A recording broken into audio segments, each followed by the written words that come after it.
Hello, my friends. Welcome to Adda 24/7 Regulatory Bodies and SO channel. I'm your Veer and I'm here with a very important vacancy update.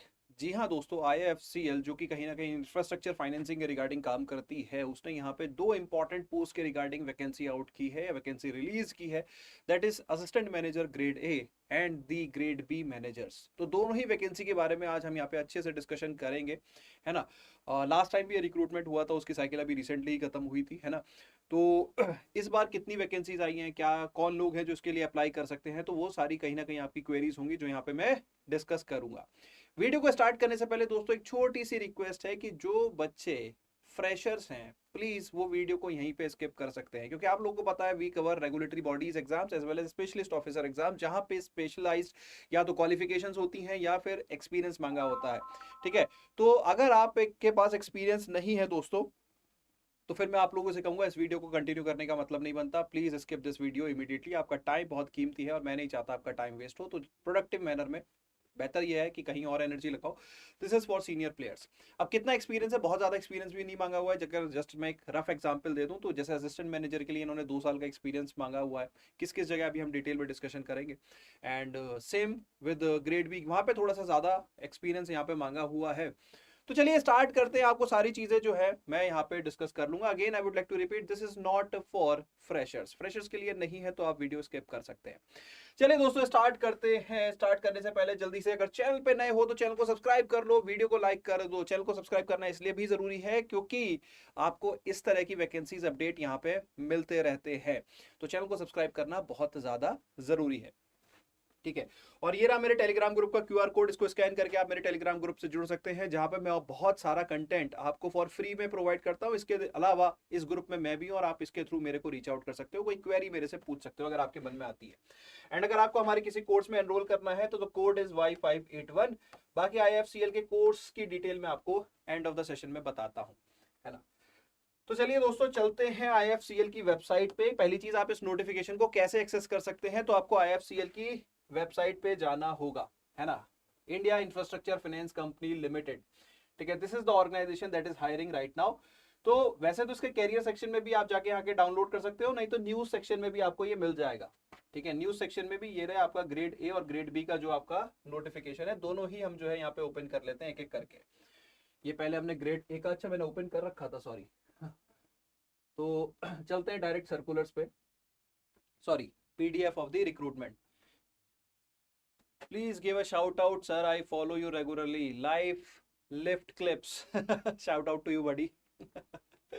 चलिए, तो सबसे पहले दोनों ही जो vacancies हैं उनके बारे में बात करने से पहले कुछ इंपॉर्टेंट एस्पेक्ट, जैसे कि इंपॉर्टेंट डेट्स के बारे में। तो ये जो रिक्रूटमेंट है IFCL का, वो 2 लेवल पे है, जैसे मैंने बताया, ग्रेड ए ग्रेड बी। तो अगर आप यहाँ पे एलिजिबल होते हैं, एलिजिबिलिटी में अभी डिस्कस करने वाला हूँ, तो इंपॉर्टेंट डेट्स क्या है, कैसे आप फॉर्म फिल करेंगे एंड ऑल एवरीथिंग। ठीक है, तो सबसे पहले आपका जो फॉर्म फिलिंग हो जाएगा वो यहाँ पे आपको 18 मार्च से स्टार्ट हो चुका है, और जो क्लोजिंग डेट है वो 10 अप्रैल यहाँ पे रहने वाली है। जो एलिजिबिलिटी क्राइटेरिया के रिगार्डिंग कट ऑफ डेट है वो 28 फेब 2026। एलिजिबिलिटी यहाँ पे एज के टर्म्स में है और एक्सपीरियंस के टर्म्स में है ना। मोर ओवर आपका जो ऑनलाइन एग्जामिनेशन है, बेसिकली यहाँ पे एक रिटन एग्जामिनेशन होगा and then there will be an interview. बीच में कुछ और फेजेस भी हो सकती हैं, जैसे GD वगैरह भी हो सकता है, साइकोमेट्रिक भी हो सकता है, वो हम देखेंगे किस सिनेरियो में हो सकता है। ठीक है, तो उसकी टेंटेटिव अगर हम देखें, जो इंटरव्यू है वो जून जुलाई में हो सकता है, ऑनलाइन एग्जामिनेशन मई जून में हो सकता है। ठीक है, एंड फाइनल रिजल्ट आपका अगस्त तक आने की पूरी उम्मीद है। ठीक है, तो ये यहाँ पे इंपॉर्टेंट डेट्स हो गई हैं। देन सबसे पहले अगर हम ग्रेड बी लेवल की वैकेंसी के बारे में बात करें, तो ग्रेड बी लेवल पे दो, सॉरी, टोटल 4 वैकेंसी यहाँ पे हैं। ठीक है, 2 for unreserved, 1 for schedule tribe and 1 for economically weaker section. तो यहाँ पे अगर कोई OBC सेक्शन से है या SC सेक्शन से है, क्या वो अप्लाई कर सकते हैं? हाँ, वो अप्लाई कर सकते हैं, लेकिन उनको UR कैटेगरी से अप्लाई करना पड़ेगा, मतलब अपनी कास्ट को kind of you have to do not involve that. ठीक है, तो this is the number of vacancies. Number of vacancies definitely grade B level पे कम आई है। वहीं ग्रेड ए लेवल पे भी अगर हम बात करें जल्दी से, तो सेम चीज, ये इंपॉर्टेंट डेट्स तो यही है, सब कुछ, कोई चेंज नहीं है। मेन आ जाते हैं वैकेंसीज पे। तो यहाँ पे नंबर ऑफ वैकेंसीज थोड़ा सा ज्यादा है, और मुझे लगता है कि कहीं ना कहीं लोग जो है वो असिस्टेंट मैनेजर की वैकेंसी को ही कहीं ना कहीं ज्यादा ध्यान से देख रहे होंगे, क्योंकि नंबर ज्यादा है। तो टोटल नंबर इज 33। जनरल जो अनरिजर्व कैंडिडेट्स हैं उनके लिए 11, SC 8, ST 2, OBC 6, EWS 6 vacancies. ठीक है, यहाँ पे अगर हम बात करें दोस्तों, ये तो हुई टोटल नंबर ऑफ वैकेंसीज। ठीक है, जल्दी से कैरियर के बारे में बात कर लेते हैं, कैरियर प्रोग्रेशन के बारे में। तो देखो, आपको ग्रेड ए पे रिक्रूटमेंट किया जाएगा। यहाँ पे आपका 2 साल का प्रोबेशन होगा, जिसको एक्सटेंड किया जा सकता है अप टू 4 ईयर, है ना। तो प्रोबेशन पीरियड आई थिंक ज्यादातर बच्चे कवर कर ही लेते हैं। तो यहाँ पे आपकी जो इनिशियल सैलरी रहने वाली है, वो यहाँ पे रहने वाली है, सैलरी तो इन्होंने डिस्क्लोज नहीं की, बट अगर मैं ऑनेस्टली बात करूं, इन्होंने सीटीसी डिस्क्लोज किया है, दैट इज रफली 19 लाख। ठीक है, 19 लाख के आसपास। लेकिन अगर यहाँ पे हम बात करें, अच्छी खासी टेको कंपोनेंट 1 लाख प्लस के ऊपर यहाँ पे रहता है। इसके अलावा बहुत सारे बेनिफिट्स भी यहाँ पे रहते हैं।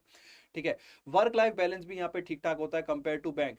तो जो लोग बैंक में 2 साल से ज्यादा का एक्सपीरियंस है, मैं उनसे कहूंगा कि इस वीडियो के एंड तक बने रहना है, इंपॉर्टेंट है। अगर आप एक कहते हो ना कि यार अगर मुझे प्राइवेट सेक्टर से निकल के गवर्नमेंट सेक्टर में आना है, एक अच्छी जॉब चाहिए, ठीक है, बैंकिंग की टेंशन से थोड़ा सा रिलैक्स होना है, तो दिस इज द जॉब। क्योंकि यहाँ पे पैसा तो है ही, वर्क लाइफ बैलेंस भी है, और कंपटीशन भी थोड़ा सा कंपैरेटिव टू अदर एग्जामिनेशन थोड़ा सा कम रहता है, क्योंकि ज्यादातर लोग इसको अप्लाई नहीं करते कि वैकेंसी कम है, अप्लाई नहीं करेंगे। ठीक है, बाकी जैब कैब के बेसिस पे आपको 1 या 2 इंक्रीमेंट मिल सकते हैं, वो जो कंपनी की पॉलिसी होती है। जैसे मैंने प्रोबेशन पीरियड के बारे में बात की, तो सैलरी यहाँ पे काफी अच्छी रहती है। ग्रेड ए की एलिजिबिलिटी के बारे में बात करें तो मिनिमम एज 21 ईयर्स और maximum age 30 years for unreserve candidate. बाकी कैटेगरी वाइज रिलैक्सेशन यहाँ पे रहता ही रहता है। ठीक है, कैटेगरी वाइज अगर हम बात करें, एससी एसटी कैंडिडेट्स का 5 साल का, ओबीसी का 3 साल का, पर्सन विद डिसेबिलिटी 10 साल का रिलैक्सेशन। देन फर्दर जो कैटेगरी वाइज होता है 13 और 15, जो मतलब नॉर्मल हमारा किसी भी एग्जाम में होता है, वो यहाँ पे रिलैक्सेशन दिया हुआ ही है। तो एज के हिसाब से आप कैलकुलेट कर सकते हो। आई थिंक अगर आपने कोई भी एग्जाम दिया है तो आपको आइडिया रहता ही है। ठीक है, सिमिलरली थोड़ा सा अगर हम मैनेजरियल लेवल के बारे में बात कर रहे हैं, तो वहां पे आपका, because it is managerial level job, तो वहां पे आपका सीटीसी थोड़ा सा ज्यादा रहता है। इट इज रफली अराउंड 24 लाख के आसपास इन्होंने सीटीसी बताया है। ठीक है, इसके अलावा बहुत सारे बेनिफिट्स वगैरह यहाँ पे रहते हैं। ठीक है, तो वही चीज है कि दोनों ही जॉब काफी हाई पेइंग जॉब है, काफी अच्छी जॉब्स है। ठीक है, अब आ जाते हैं नेक्स्ट इंपॉर्टेंट क्राइटेरिया कि भैया एलिजिबिलिटी कैसे डिफाइन होगी, what is the educational criteria, what is the minimum number of experience, जो आप तब से शोर मचा रहे हो। तो दोनों ही वैकेंसी का मैं जरा जल्दी से डिस्कशन कर लेता हूं, है ना। 1 सेकेंड गाइस, दोनों को एक बार ओपन कर लेते हैं। पहले ग्रेड ए का डिस्कस करेंगे, देन ग्रेड बी का डिस्कस करेंगे। ठीक है, तो ग्रेड ए की एलिजिबिलिटी जो है एजुकेशन के टर्म्स में, पहली चीज यहाँ पे पोस्ट 2 लेवल की पोस्ट है। एक तो है आपकी assistant manager grade a journalist post, ठीक है, और एक है एनवायरमेंट एंड सोशल सेफगार्ड। ठीक है, तो इसके अंदर जो हमारी पोस्ट है वो है टोटल 31। क्वालिफिकेशन जो यहाँ पे मांगी गई है, या तो आपके पास एक पोस्ट ग्रेजुएट डिग्री हो, पोस्ट ग्रेजुएट एमए एमबीए, जिनमें एम वर्ड जनरली लग जाता है ना, मास्टर्स, ठीक है, वो हो, या आपके पास डिप्लोमा हो किसी भी सब्जेक्ट का। ठीक है, तो डिप्लोमा भी यहाँ पे एक्सेप्ट किया जाएगा। इसके अलावा अगर आपके पास बैचलर डिग्री है लॉ में, ठीक है, तो भी आप एलिजिबल हो। आपने बीए प्लस एलएलबी किया है 5 साल का, आप एलिजिबल हो। आप एक सीए हो, चार्टेड अकाउंटेंट, आप एक सीएस हो, आप एक सीएमए हो या आईसीडब्ल्यूए हो, या आप एक बीटेक या बीई पास आउट हो, तो आप यहाँ पे एलिजिबल हो जाते हो। ठीक है, तो this is about the educational criteria. Basically लगभग सभी स्ट्रीम के लोग जो है यहाँ पे अप्लाई कर सकते हैं, हाँ, एक्सेप्ट, बिकॉज यहाँ पे अगर देखो, यहाँ पे इन्होंने पोस्ट ग्रेजुएट के बेसिस पे सबको अलाउ कर दिया। हाँ, कुछ बैचलर डिग्री पे अगर हम माने तो बैचलर डिग्री पे थोड़ा सा यहाँ पे रिस्ट्रिक्शन लग जाता है। ठीक है, लेकिन यहाँ पे इन्होंने डिप्लोमा को अलाउ किया हुआ है। ठीक है, देन अगर हम यहाँ पे देखें, जो एक्सपीरियंस हम यहाँ पे बात कर रहे थे, तो 2 साल का पोस्ट क्वालिफिकेशन एक्सपीरियंस यहाँ पे मांगा गया है।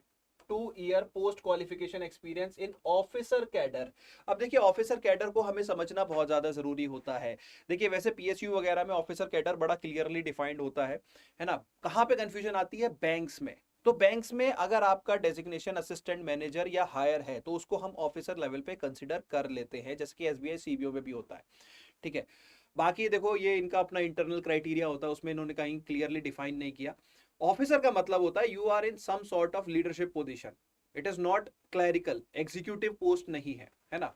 तो यहाँ पे सिंपल सी बात है, आई थिंक जो लोग बैंक या अदर इंस्टीट्यूशन में ऑफिसर लेवल पे हैं, फाइनेंशियल इंस्टीट्यूशंस में हो, सेंट्रल गवर्नमेंट में हो, स्टेट गवर्नमेंट में हो, पीएसयू में हो, या किसी भी ऑर्गेनाइजेशन में हो, any other organization of repute, तो यहाँ पे 2 साल का एक्सपीरियंस मांगा गया है ऑफिसर लेवल का। यस, एमएससी चलेगा, एमएससी चलेगा, बिल्कुल चलेगा, दौड़ेगा, एमए चलेगा, एमबीए चलेगा, सब चलेगा, because that is a post graduate degree.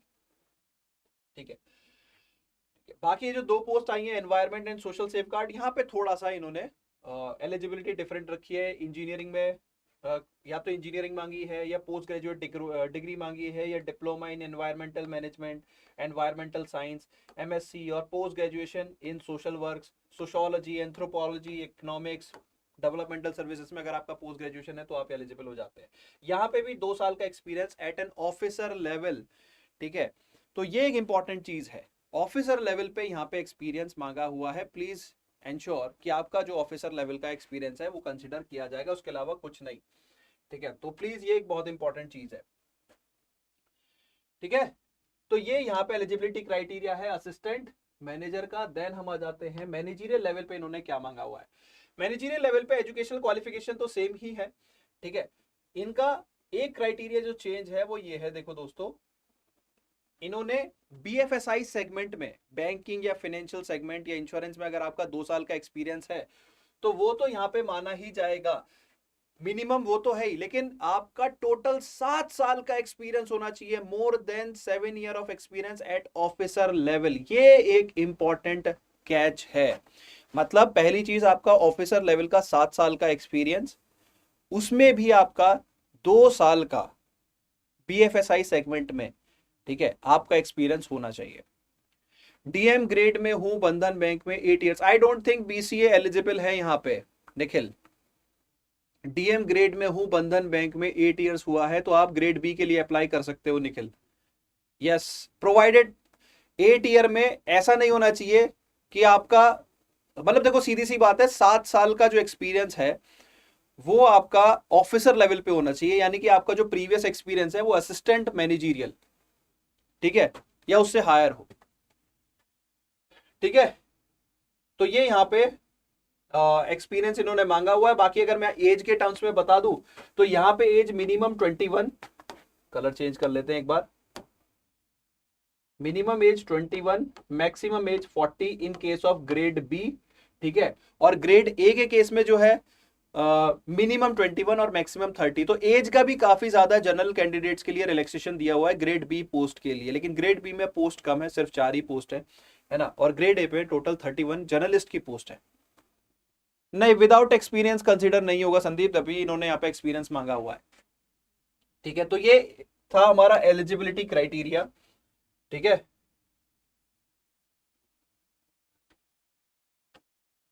Then आ जाते हैं एग्जाम पे, ठीक है। जल्दी से एग्जाम के बारे में भी डिस्कस कर लेते हैं। सिलेक्शन प्रोसेस क्या है, तो सिलेक्शन प्रोसेस बड़ा सिंपल सा है भैया। एक ऑनलाइन एग्जामिनेशन होगा जिसमें 2 टेस्ट होंगे बैक टू बैक, ठीक है। पहला टेस्ट किस चीज का होगा, पहला टेस्ट होगा reasoning, quant, English and current affairs का, ठीक है। 25 क्वेश्चन होंगे, 25 मार्क्स के होंगे, 60 मिनट का टेस्ट होगा, 100 क्वेश्चन 100 मार्क्स 60 मिनट में आपको करने होंगे। तो लगता नहीं कि बहुत डिफिकल्ट होगा, लेकिन ठीक ठाक लेवल का ये रहने वाला है, ठीक है। कोई सेक्शनल टाइमिंग नहीं दी है, मतलब ओवरऑल टाइमिंग यहाँ पे रहने वाली है। कोई सेक्शनल टाइमिंग नहीं दी इंडिविजुअल, मतलब ओवरऑल टाइमिंग यहाँ पे रहने वाली है। इसके अलावा जो आपका टेस्ट 2 होगा वो होगा आपका प्रोफेशनल नॉलेज का, जहां पे आपको अच्छी खासी नॉलेज चाहिए। For example you need to know project financing, corporate banking आपको समझ में आना चाहिए, ट्रेजरी फंक्शन ऑफ बैंकिंग समझ में आना चाहिए, जनरल मैनेजमेंट की कैसे जो हमारे बैंक्स हैं वो रन होते हैं, उनकी जनरल एस्पेक्ट जो होते हैं, ठीक है, फाइनेंशियल इंस्टीट्यूशंस का, वो यहाँ पे पूछे जाएंगे। रिस्क मैनेजमेंट आपको यहाँ पे आना चाहिए, corporate governance in banking sector, accounting and taxation, Indian economy, financial and banking system, और latest RBI SEBI circulars with special focus on annual reports. तो ये जो है ये पूरे का पूरा सिलेबस है। अब जैसे यहाँ पे अगर हम देखें, लास्ट टाइम जो था प्रोजेक्ट फाइनेंसिंग को से क्वेश्चंस काफी थे, कॉर्पोरेट बैंकिंग से क्वेश्चन थे, रिस्क मैनेजमेंट से थे, अकाउंटिंग से क्वेश्चंस थे, ठीक है। तो कहीं ना कहीं डाइवर्सिफाइड सिलेबस है और अच्छे लेवल की नॉलेज यहाँ पे चाहिए होती है। कर्सरी लुक से काम नहीं चलेगा कि बस एक बेसिक नॉलेज है, नहीं, यू हैव टू, मतलब क्वेश्चन तो बेसिक ही है लेकिन वो आपकी कंसेप्चुअल अंडरस्टैंडिंग को टेस्ट करते हैं, ठीक है। तो इस तरह के क्वेश्चन यहाँ पे देखने को मिलेंगे, ठीक है। तो 50 क्वेश्चन होंगे टेस्ट 2 में, हर क्वेश्चन 2 मार्क्स का, मतलब 100 मार्क्स का पेपर होगा, 60 मिनट का टाइमिंग होगी। तो टोटल आपका 150 क्वेश्चन, 200 मार्क्स एंड 2 घंटे का ये पेपर रहने वाला है। अब इन्होंने कोई भी सेक्शनल जो कट ऑफ है उसके बारे में नहीं बोला, इन्होंने बोला है कि एक ओवरऑल एग्रीगेट कट ऑफ यहाँ पे रहने वाली है, एग्रीगेट कट ऑफ, ठीक है। जो मुझे यहाँ पे पढ़ के नजर आया था, candidates have to secure minimum marks in aggregate. तो एग्रीगेट का तो मतलब टोटल ही होगा यार, 200 में से ज्यादा स्कोर करना, है ना। बाकी क्राइटेरिया अगर ये मॉडिफाई कर देते हैं तो बात अलग है। तो भैया 2 टेस्ट है, ठीक है, दोनों ही टेस्ट 60-60 मिनट के हैं। एक आपका क्यूआरई प्लस करंट अफेयर है, कोई सेक्शनल टाइमिंग नहीं, और इसे देख के तो ये भी लग रहा है कि कोई सेक्शनल कट ऑफ भी नहीं, ज्यादा से ज्यादा स्कोर करने की कोशिश करनी है। और एक है आपका कहीं ना कहीं पेपर 2 जो कि प्रोफेशनल नॉलेज को टेस्ट करेगा, आपकी जो डिफरेंट टॉपिक्स यहाँ पे हमने देखे उन सबको टेस्ट करेगा अच्छे लेवल पे, ठीक है। उसके बाद आपका एक इंटरव्यू होगा, इंटरव्यू 100 मार्क्स का होगा, और आपकी जो फाइनल मेरिट लिस्ट बनेगी वो रिटन का वेटेज 40% एंड इंटरव्यू का वेटेज 60%, उनके मार्क्स के बेसिस पे जो ओवरऑल कट ऑफ बनेगी उसके बेसिस पे आपकी फाइनल मेरिट लिस्ट तैयार होगी, ठीक है। तो यहाँ पे अगर मैं बात करूं दोस्तों, बहुत सारे जैसे हमारे पास बैंकर एस्पिरेंट्स भी हमारे साथ जुड़े रहते हैं, तो क्या सर इस वैकेंसी के लिए अप्लाई करूं? तो जी हाँ, आप अप्लाई कर सकते हो। जैसे अभी आपने सीबीओ का एग्जाम दिया है तो आप पढ़ाई के टच में हो, तो अगर आप उस पढ़ाई को और 1-2 महीना कंटिन्यू करना चाहते हो तो डेफिनेटली आप इस एग्जाम को कैचअप कर सकते हो। वैकेंसीज थोड़ी सी कम है, लेकिन भाई देखो मेहनत करोगे तो हर कुछ पॉसिबल है। क्या हमारी यहाँ पे गाइडेंस रहने वाली है? तो जी हाँ, हमारी यहाँ पे गाइडेंस रहने वाली है। अच्छा हाँ, एक चीज हम भूल गए, गाइडेंस से पहले मैं आप लोग को बता दूं कि इवन अगर आप देखोगे जो ग्रेड बी है उनका भी रिक्रूटमेंट प्रोसेस जो है वो सेम ही है, कोई और कुछ नहीं, सेम ही एग्जाम है, बस उसका थोड़ा सा लेवल अच्छा होगा, ठीक है। इसका लेवल थोड़ा सा अच्छा यहाँ पे रहने वाला है, थोड़ा सा डिफिकल्टी यहाँ पे बढ़ा देंगे, उसमें थोड़ा सा इजियर साइड रहेगा, यही यहाँ पे डिफरेंस रहने वाला है। तो गाइडेंस रिलेटेड मैं आपको बता दूं कि देखो यहाँ पे हमारा अड्डा का एक डेडिकेटेड बैच भी रहने वाला है। अगर आप लोगों को लगता है कि if you want our guidance, if you want to crack this exam with Adda's guidance, तो भैया देखो यहाँ पे हमारा एक डेडिकेटेड बैच है, आप उसमें एनरोल कर सकते हो, ठीक है। एक बार मैं देख लूँ, ये रहा। आप अगर हमारी वेबसाइट पे जाओगे, रेगुलेटरी सेक्शन में जाओगे तो IFCL ये यहाँ पे आपको दिखेगा, दिस इज आवर बैच, ठीक है। 10 अप्रैल से क्लासेस में अभी शो हो रही है, मोस्ट प्रोबेबली अभी we will discuss and will, मतलब थोड़ा सा पहले हम स्टार्ट करने की कोशिश करेंगे, ठीक है। लेकिन टाइम बाउंड मैनर में आपका पूरा सिलेबस यहाँ पे कवर करा दिया जाएगा, ठीक है। एंड ये जो यहाँ पे प्राइस शो हो रही है वो पे करने की जरूरत नहीं है, ना ही ये कोड, क्योंकि इस पे आपको मैक्सिमम डिस्काउंट नहीं मिलता है। डिस्काउंट मिलता है अगर आप कोड यूज करोगे Y581, ठीक है। जो पहले 3000 प्लस आपको प्राइस दिख रही थी वो अब सिर्फ 2800 अराउंड हो गई है, और ये और भी कम हो जाएगी अगर आप ऐप के थ्रू बाय करोगे यूजिंग द कोड Y581, ठीक है। तो इस एग्जाम रिलेटेड अगर आपके मन में कोई और क्वेरी आती है तो आप मेरे से रीच आउट कर सकते हो। सर विदाउट एक्सपीरियंस नहीं हो सकता? नहीं, फ्रेशर्स के लिए नहीं है ये वैकेंसी, इसलिए मैंने वीडियो के स्टार्ट में बोल दिया था कि भाई ये वैकेंसी फ्रेशर्स के लिए नहीं है, ठीक है। तो स्किप कर सकते हैं वीडियो। तो एक बार जल्दी से एक समराइजेशन दे दूं कि भाई आपका जो IFCL एक इंफ्रास्ट्रक्चर फाइनेंसिंग कंपनी है, तो उसके रिलेटेड यहाँ पे एक नोटिफिकेशन आया है, 2 पोस्ट का है, ग्रेड ए ग्रेड बी, दोनों ही हाई पेइंग जॉब्स हैं। एक में CTC लगभग 19 लाख, थोड़ा सा हायर ही जाता है, ठीक है, और एक में CTC 23.5 लाख इन्होंने बताया हुआ ग्रेड बी लेवल पे, ठीक है। ग्रेड ए लेवल पे इन्होंने ऑफिसर लेवल पे 2 साल का एक्सपीरियंस मांगा हुआ है, वहीं जो ग्रेड बी है उसमें इन्होंने 7 साल का एक्सपीरियंस मांगा हुआ है, जिसमें से 2 साल का एक्सपीरियंस BFSI सेगमेंट में होना जरूरी है, या तो बैंकिंग या फाइनेंस या फिर इवन इंफ्रास्ट्रक्चर सेगमेंट में आपका होना जरूरी है, इन्होंने स्पेसिफिकली मेंशन किया है। ऐसे कैंडिडेट्स को प्रेफरेंस दी जाएगी, है ना। तो ये यहाँ पे है। बाकी एज के टर्म्स में अगर बात करें, ग्रेड ए के लिए मिनिमम एज 21, मैक्सिमम एज जो है वो 30, कट ऑफ डेट जो है वो फरवरी 28 2026, उस डेट को आपकी एज क्रॉस ना हुई हो। बाकी कैटेगरी वाइज जो हमारा सरकारी नॉर्म होता है वो यहाँ पे है। देन ग्रेड बी के लिए जो मिनिमम एज वो 21 और मैक्सिमम 40 एज यहाँ पे अलाउ किया गया है। तो ग्रेड बी के लिए लेकिन अगेन वैकेंसी कम है, वैकेंसी सिर्फ 4 है, और ग्रेड ए पे जो टोटल वैकेंसी है वो है 33, ठीक है। तो this is the thing guys. और अगर आपको यहाँ पे इस कोर्स में अगर एनरोल करना है तो आप हमारी वेबसाइट पे जाके एनरोल कर सकते हो using the code Y581, app के थ्रू मैक्सिमम डिस्काउंट भी मिलता है ना। तो इसी के साथ सेशन करना है रैप अप। कोई और क्वेरी हो तो कमेंट सेक्शन ओपन है, आप हमें पूछ सकते हो। Thank you, wish you all the very best, bye bye, take care, have fun.